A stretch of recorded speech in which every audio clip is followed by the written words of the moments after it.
Okay, so a lot of people have been asking how I made the basking platform for my turtle tank, and I noticed it's literally my most viewed and whatever video. And so I guess I'm going to tell you how I made it. So you know how you go to the, PetSmart or whatever, and you buy one of those cheapy Zoom Ed foam floating dock things for like 30-40 bucks, and they last maybe a couple months until your turtle gets too big, and then they sink on them and they don't keep them dry, which is definitely not good. They need to be able to get dry. So me and my dad went out in the garage and made this for them. They were, at the time, they were in a 55-gallon long, and what we did was we made it as wide from here to here. It's as wide as the tank, so it could sit right on top instead of the hood. And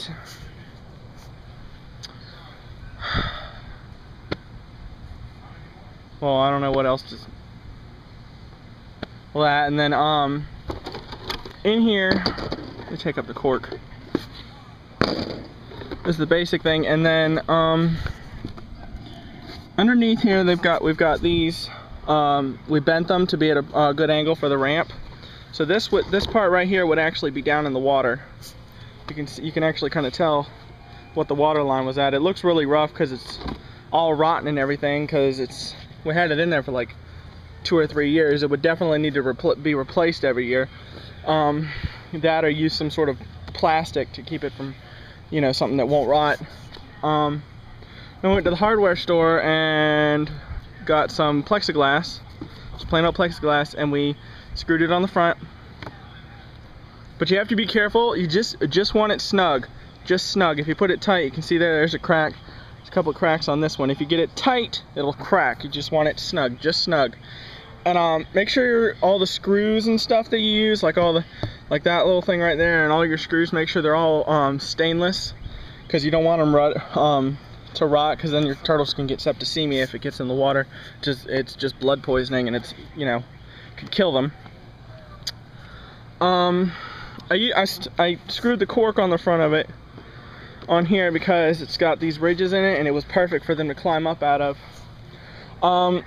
But once you get up here, there's the problem of what's stopping them from going over the top. So we just took some chicken wire and we bent it. We just bent it to fit on here nice and snug. That's it. And then of course they need their heat lamp, so we just snap the heat lamp onto the snap it on here, or snap it on here and cut out a little hole in it for where the this is actually on backwards, but here, so you can see the hole. Flip it around.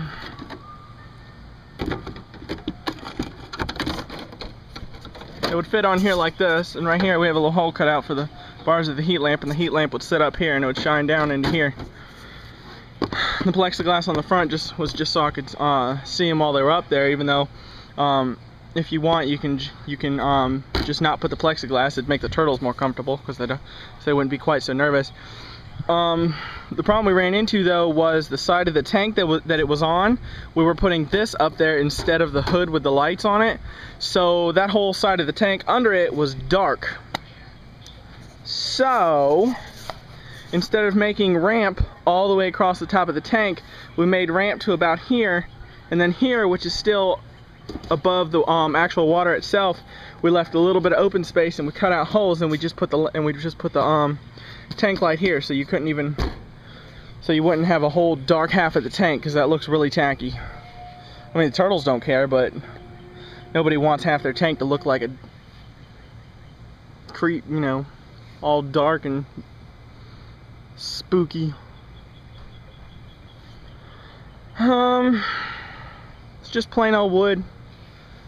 You would need to replace it every year, because otherwise it'll because it does rot. It like, if you look on the bottom, it's pretty bad. Yeah, like really bad. I'm actually getting ready to throw it away because don't have the turtles anymore.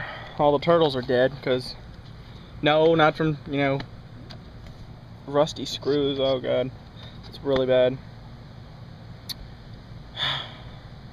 Definitely don't get screws that'll rust. It's bad, very bad. Don't do it. Just don't. All the turtles are dead because everybody knows I put them out in the pond over the winter. Made it throughout the whole winter fine, just fine. But when spring got here and the water started warming up, fungus got a hold of them and killed them. Fungus got all of them. I wasn't paying attention enough, and it got them and killed them. Then I still had an Eastern painted and a yellow belly slider out there. That was Chomper and Wicked. Had those two out there, but I didn't have the electric fence around the pond. So a raccoon got in there and got them.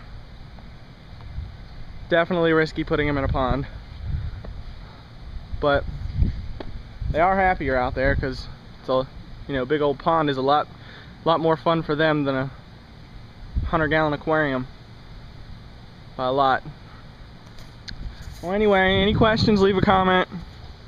You know, hope this was helpful.